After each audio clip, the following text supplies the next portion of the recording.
Eu não sei você, mas eu já estou sentindo a presença do Senhor. Eu quero compartilhar uma palavra com os irmãos, que fica em Isaías 7. Essa palavra primeiro falou comigo, mas eu acredito que o Senhor, Ele fala de diferentes formas. Isaías 7, versículo 1.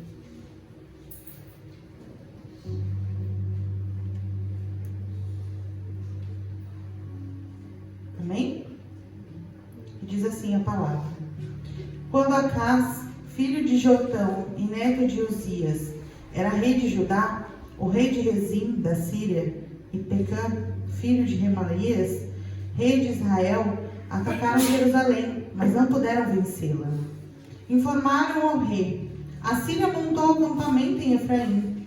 Com isso, o coração de Acás e do seu povo agitou-se, como as árvores da floresta agitam-se com o vento. Então o Senhor disse a Isaías: saia e leve seu filho Sear de Azubé. Vá encontrar-se com Acás no final do aqueduto do açude superior, na estrada que vai para o campo do lavandeiro. Diga a ele: tenha cuidado, acalme-se e não tenha medo. Que o seu coração não desanime por causa do furor desses restos de lenha fumegantes. Rezim, a Síria e o filho de Remalias.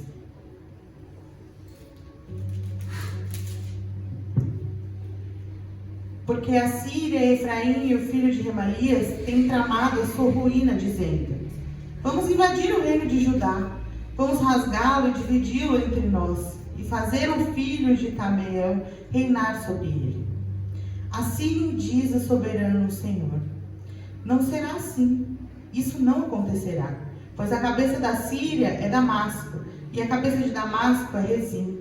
Em 65 anos, Efraim ficará muito arruinado para ser o seu povo. A cabeça de Efraim é Samaria, e a cabeça de Samaria é o filho de Remalias. Se vocês não ficarem firmes na fé, com certeza não resistirão. Disse ainda o Senhor a Acás: peça ao Senhor seu Deus um sinal milagroso, seja das maiores profundezas, seja das alturas mais elevadas.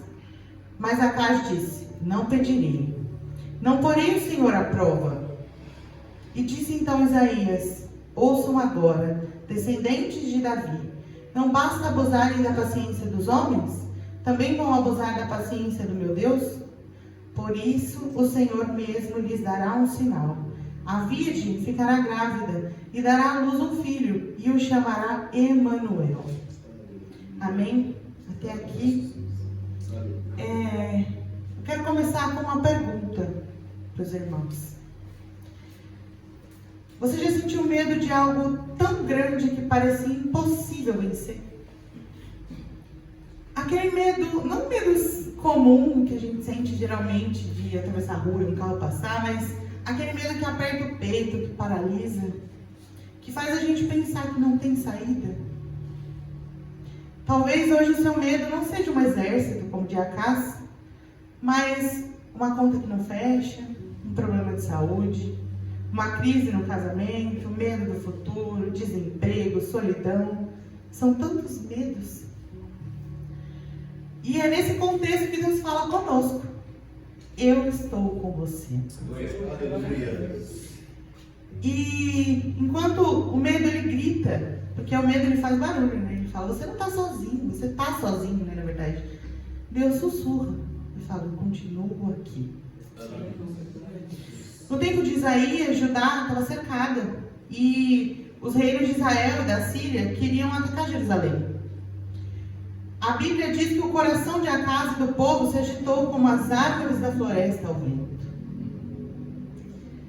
O medo faz isso. Ele balança até os que estão firmes. Então Deus envia Isaías, como uma mensagem de consolo e fala para ele, Acás, pede um sinal. Pode ser do céu, pode ser da terra. Mas Acás responde: não pedirei nem tentarei o Senhor. Parece fé, né? Mas era desconfiança disfarçada. Ele já tinha decidido em quem ele ia confiar. e não era no Senhor. Ele decidiu confiar na Síria, que era um império forte, que aos olhos dele iria vencer. Em vez de confiar em Deus, ele buscou a força humana. Quantas vezes a gente não faz o mesmo? Nós buscamos as nossas próprias forças, esquecemos do Senhor. Quando nós estamos em apuros, a gente busca o conselho errado, a solução mais rápida, o atalho. É verdade. Fazemos o que parece certo aos nossos olhos e depois a gente pede para Deus abençoar. A gente confia no homem antes de confiar no céu. Quando a gente finge que confia em Deus, que foi o caso de Acás, nós escolhemos outro caminho e acabamos cansando não só nós mesmos, mas também o coração de Deus. Mesmo assim, o Senhor não desiste de falar. Isaías então aqui anuncia: o Senhor mesmo vos dará um sinal. Eis que a virgem conceberá, dará à luz ao filho e lhe chamará Emanuel. Aleluia. Emanuel significa Deus conosco. Era uma promessa para Judá e mais adiante uma profecia sobre Jesus, o Filho de Deus, que veio habitar entre nós. E não apenas quando tudo vai bem, mas também quando o medo aperta, as portas fecham, o corpo dói. Mesmo quando a gente desiste de confiar, Deus não desiste de nós. E Ele não desiste de estar presente. E Isaías ainda diz, né? Antes que o menino saiba rejeitar o mal e escolher o bem, a terra será desamparada dos seus 2 reis. Ou seja, o livramento viria. Só que não no tempo de Acás, no tempo de Deus. O problema é que a gente quer o já, o agora. Mas Deus trabalha no tempo certo. Por que a gente tem pressa, né? Talvez você esteja esperando uma resposta e se perguntando: por que Deus ainda não fez? Por que Deus ainda não falou? Por que eu não ouvi? Mas Deus responde que Ele ainda está preparando. Tem um tempo certo para tudo. E às vezes a gente quer um milagre, mas Deus quer nos ensinar a ser firme. Às vezes a gente quer não errar, nós não queremos falhar, mas a gente esquece que o relógio sempre atrasa, né? Mas aqui a casa ele não quis esperar. Ele fez aliança com a Síria, achando que seria essa salvação, né? Porque ele viu aquele reino forte e falou: ali eu vou sair vitorioso. E o que parecia refúgio e vitória virou sua prisão. Às vezes a gente coloca confiança em pessoas, promessas, que nos acabam decepcionando. Mas Deus sempre reserva um remanescente. E Isaías disse, né? O que restar comerá manteiga e mel. Simples, né? Manteiga e mel. Mas era suficiente. Às vezes é isso que Deus faz. Ele tira o excesso para mostrar que o essencial basta. E às vezes o que resta para a gente é fé. Aleluia. E o suficiente é suficiente. Aleluia. Para a gente continuar de pé. Aleluia. A história de Acás, ela não é isolada. A Bíblia está cheia de exemplos de pessoas que, como ele, deixaram o medo gritar mais alto do que a fé. Saul, por exemplo, perdeu o reino por causa da impaciência. Samuel tinha dito: espera até eu chegar para oferecer o sacrifício. Mas o tempo passou, o exército começou a se dispersar. E Saul, com medo, decidiu agir sozinho. Ele ofereceu sacrifício e naquele momento Samuel chegou. Só que Deus reprovou. A impaciência, ela é uma fé travestida de pressa. Ou seja, quantas vezes a ansiedade a gente toma decisão que depois pesa no nosso coração, né? E eu não estou falando coisa de outro mundo, não. Isso é o nosso dia a dia. E essa Bíblia não foi escrita agora. Outro exemplo é Sara. Deus prometeu um filho, mas os anos passaram, ela achou que estava velha, não viu o resultado, né? Então ela teve uma ideia brilhante. Abraão, tem um filho aí com Agar.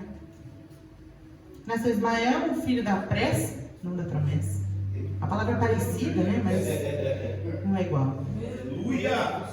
Quando a gente tenta ajudar Deus, a gente acaba atrapalhando o milagre.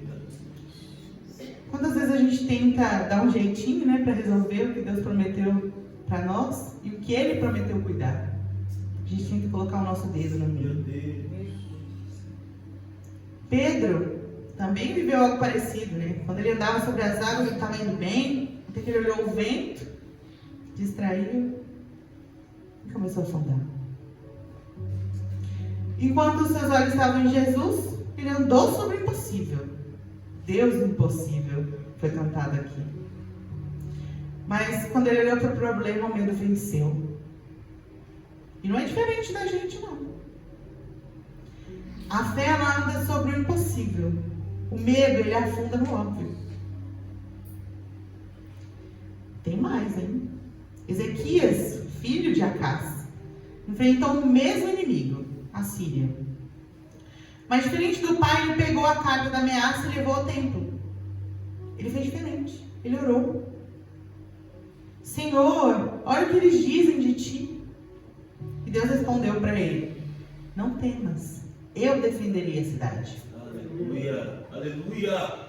Acás buscou a Síria e Ezequias buscou a Deus. Tem diferença. Um perdeu tudo e o outro viu o impossível acontecer. Quando a gente entrega o problema nas mãos de Deus, o que era ameaça vira testemunho. Aleluia! E testemunho dói. Dói muito. E por fim, Maria. Enquanto Acás rejeitou o sinal, Maria aceitou o milagre. Jesus. Ela ouviu um anjo dizer que seria a mãe do Filho de Deus. Agora, irmãos, imagina. Você viu um anjo, ele chega e fala: você vai ser mãe do Filho de Deus. Em sã consciência, a gente já falou: eu estou delirando. Mentira isso. Mas ela ouviu o anjo dizer e ela respondeu, né? Cumpra-se em mim segundo a tua palavra. Ela confiou. Ela sabia quem ela serve.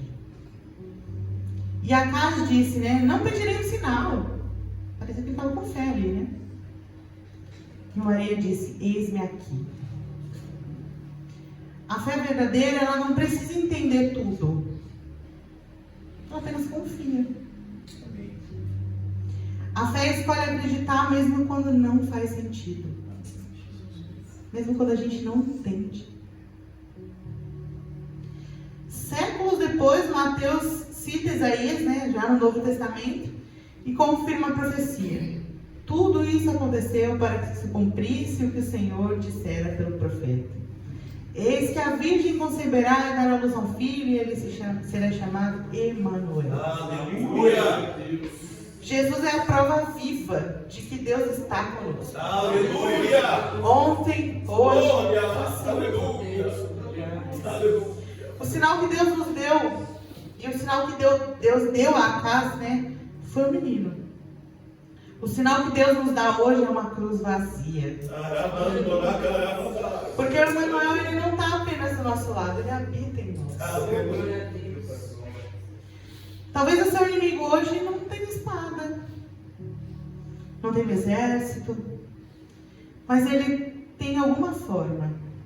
É um laudo médico, a solidão, o medo do amanhã, inseguranças. Talvez o campo de batalha seja o seu coração. Mas a voz de Deus continua dizendo: eu estou com você. Glória! E às vezes a gente enfrenta alguns medos, né? E aí, enquanto eu estava anotando aqui, Deus me fez escrever uma coisa e eu vou ler para vocês.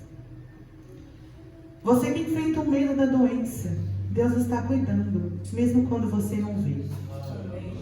Você que tem desemprego, Deus abre portas que você nem imagina. Você que se sente sozinho, Deus é o Emanuel. Ele está contigo no silêncio e na dor. Você que luta com ansiedade, Deus é a paz no meio do caos.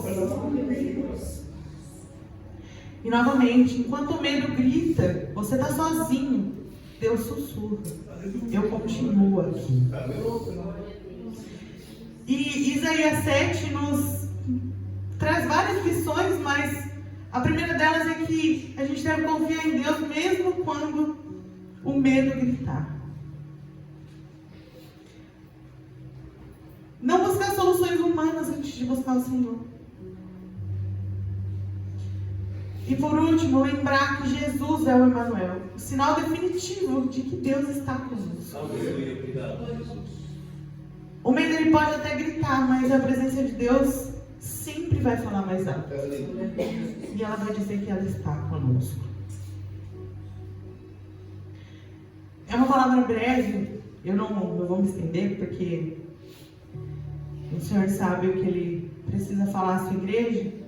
Mas eu quero fazer uma coisa que geralmente eu não faço, que eu não gosto de fazer, porque eu morro de vergonha. Mas eu gostaria de convidar os irmãos a fechar os olhos e orar comigo. Uma oração breve, mas para que a gente consiga lembrar que o Senhor está em nós. E que não importam as circunstâncias, não importam os medos, Ele sempre está conosco. E que a voz dele sempre fale mais alto. Então ore comigo nessa noite. Senhor, obrigado, porque mesmo quando o medo fala mais alto, a tua voz é firme e doce. E sempre diz que está conosco. Perdoa-nos por tantas vezes buscar refúgio em alianças humanas, quando a gente deveria correr para os teus braços. Ensina-nos a descansar no teu tempo, confiar no teu cuidado e olhar para o teu sinal. Viva em nós, Jesus.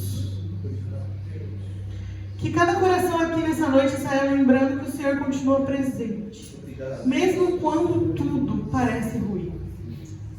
Em nome de Jesus. Amém.